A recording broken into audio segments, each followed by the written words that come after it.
Today, I'm going to walk you through how to make the most of using LSAC's LawHub Advantage platform, which is the best place to get real, actual, official LSAT questions for your studying. No, they're not paying me to make this video, although I wish they were. For those who don't know me, my name is Steve Schwartz. I've been teaching the LSAT since 2005, and I personally increased my own LSAT score from a 152 to a 175. Now, if you're aiming for a top LSAT score, you've got to be using real, actual, official LSAT questions, and you want to be taking real, actual, official LSAT exams just the same way you'll take them on LSAT test day. Now, a lot of the older LSAT exams out there, the books of 10 exams from back in the day, those contain logic games, but of course the LSAT no longer has the logic games section. And so LSAC has done all the hard work by reorganizing all the old LSAT questions into full-length practice tests with new raw score conversions, meaning you can calculate what your practice test score would have been out of 180. Now, LSAC's LawHub Advantage platform contains 58 full-length practice exams in this new format, along with thousands of other questions that you can drill by type or do as individual sections. But the thing is, most students still don't know how to use LawHub effectively. So today, I'm going to give you a step-by-step guide to making the best possible use of LawHub, show you how to integrate it into your LSAT study plan, and help you avoid the common mistakes that sabotage even the most ambitious test takers. Now, LawHub is essential for getting a top LSAT score. As I said, this is the best source of real official LSAT questions straight from LSAC, the people who make the exam. And they're giving you 58 full-length exams in the updated LSAT format without logic games. And LawHub is also the only place that mirrors the exact format that you'll see on LSAT test day. If you're using some private prep company's platform, you're going to notice it looks and feels a little bit different than what you'll experience on the actual day of the test. And so you could be in for a rude awakening if you're practicing using some unofficial platform. And then on test day, you're like, wait a second, this looks different. It works differently. That's why at LSAT Unplugged, we have all of our students using LawHub directly, both for drilling questions and for using full-length practice exams. We help you make the best possible use of LawHub in your LSAT study plan. We create personalized day-by-day study plans for every single one of our students, covering when to drill questions, when to do individual timed sections, and when to take full-length practice tests as test day approaches. Now, beyond those core 58 numbered exams, numbered 101 to 158, LSAC recently added over 1,300 additional logical reasoning and reading comprehension questions in that additional practice section of their platform. These questions come from the older LSAT exams, which gives you even more material to work with as you're building that foundation without taking full-length practice tests or spoiling them closer to test day. Now, those older 1,300 questions recently added come from the earliest LSATs, roughly prep tests 1 to 18, 21, 23, and a few others from the 1990s. Now, I'm going to cover these in a bit more depth because a lot of students aren't even aware that they exist. These questions were previously unavailable in most prep books or online platforms. LSAC describes these as being analogous to modern-day LSAT questions, but they're still warning that these older questions may not reflect the current test design, and these questions are best for a couple of types of students. If you've already worked through all those newer exams, meaning prep test 101 to 158, or if you want extra practice without spoiling full-length exams, or finally, if you're on a longer study timeline, like 5 months or more, these questions are a great additional resource for you to use. You could also use them for individual drills or timed sections to refine your pacing and accuracy. And then, of course, you're going to want to save that newer material for your full-length practice tests. Now, here are some common mistakes to avoid when you're using that LawHub platform. First off, don't feel like you have to do every single practice test before test day. Ideally, of course, you'd be able to, but if your timeline's a bit shorter, if you're taking the LSAT in just a couple of months, you may not be able to do over 7,000 LSAT questions before test day. You don't want to spread yourself too thin. You don't want to burn out. So instead, of course, focus on quality over quantity. Focus on doing a smaller number of questions and then, of course, deeply reviewing each one. Don't neglect or skip the review process because just answering the questions isn't enough. The real improvement, of course, will come from understanding why you got a question wrong and how to avoid similar mistakes in the future. At LSAT Unplugged, we guide you through the review process using the Socratic review method.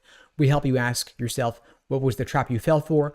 Why was your reasoning initially flawed? And upon reflection, of course, what's the correct approach. We guide you through this process in our small group coaching program and our one-on-one coaching programs. We'll create for you a personalized day-by-day study plan to help you achieve a perfect balance between taking practice tests in sections and, of course, reviewing them in depth, because every question that you get wrong is an opportunity to learn something new.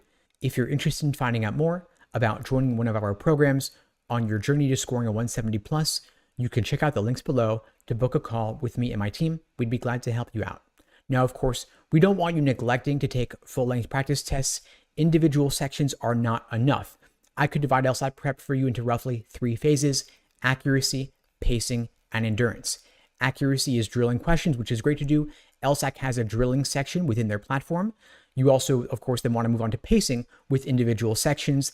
That additional practice section of LawHub is a great place to do this. And then, of course, full-length timed exams are also key. We want test day itself to feel like just another run through. We want you to build up your endurance doing at least 10 full-length exams. And so, of course, we build those 10 exams at least into your LSAT study plan, personalized for you, whether you're working or in school or have the leisure to study for the LSAT full-time. We take all of that into consideration when crafting your personalized day-by-day study plan. Now, I'm going to walk you through step-by-step how to use LawHub effectively to achieve a top LSAT score like a 170 plus. First off, take a diagnostic test. You could take one full-length exam in exam mode to assess your baseline score and see where you stand, identify your weak areas and strengths, and then set your goal score. Now, there are 58 numbered exams in LawHub currently. It's going to be totally fine to use just one of them. You could take exam 101 as your full-length practice test and still save 57 newer ones for additional practice. And again, use exam mode to work on your pacing with that strict time constraint. Then you could build your core skills using LawHub's self-paced mode, where timing's not going to be a factor. You could then drill individual question types, covering both logical reasoning and reading comp. You could even practice untimed entirely to give yourself more space to analyze each question in depth to better understand its structure and its logic. But of course, as test day gets closer, you want to transition to doing timed sections strictly. Use LawHub's timing feature to monitor your pacing, and of course, aim to finish each section in the time allotted. Then in that final phase of your prep, you want to simulate full-length exams using exam mode in LawHub and treat these as your dress rehearsals for the real test. Of course, use scratch paper to the official timing and break schedule. You get to do 2 sections back to back. You have a 10-minute break, then 2 more sections back to back, and that's the exam. Avoid and eliminate any distractions to better replicate test day conditions, meaning put your phone on airplane mode or put it outside the room entirely. Make sure that no one interrupts you during the exam, and don't take breaks to go to the bathroom in the middle of the test. Now, I'm going to walk you through in a bit more depth how to review your practice tests. Of course, at LSAT Unplugged, we use that Socratic review method. Review is where the magic happens. You want to analyze every single question that you got wrong or had difficulty with. You want to think through, what was the trap? Why did I fall for it? How can I avoid making that same mistake the next time around? You want to keep a mistake journal or error log to track patterns in your mistakes, whether it was regard to a certain method of reasoning, a certain question type, or maybe an issue with timing or pacing. Then you want to revisit those questions you missed earlier, anything challenging, to reinforce your correct reasoning and the lesson learned, and to identify specific areas where you may have run out of time or rushed through questions, and then adjust your pacing strategy accordingly.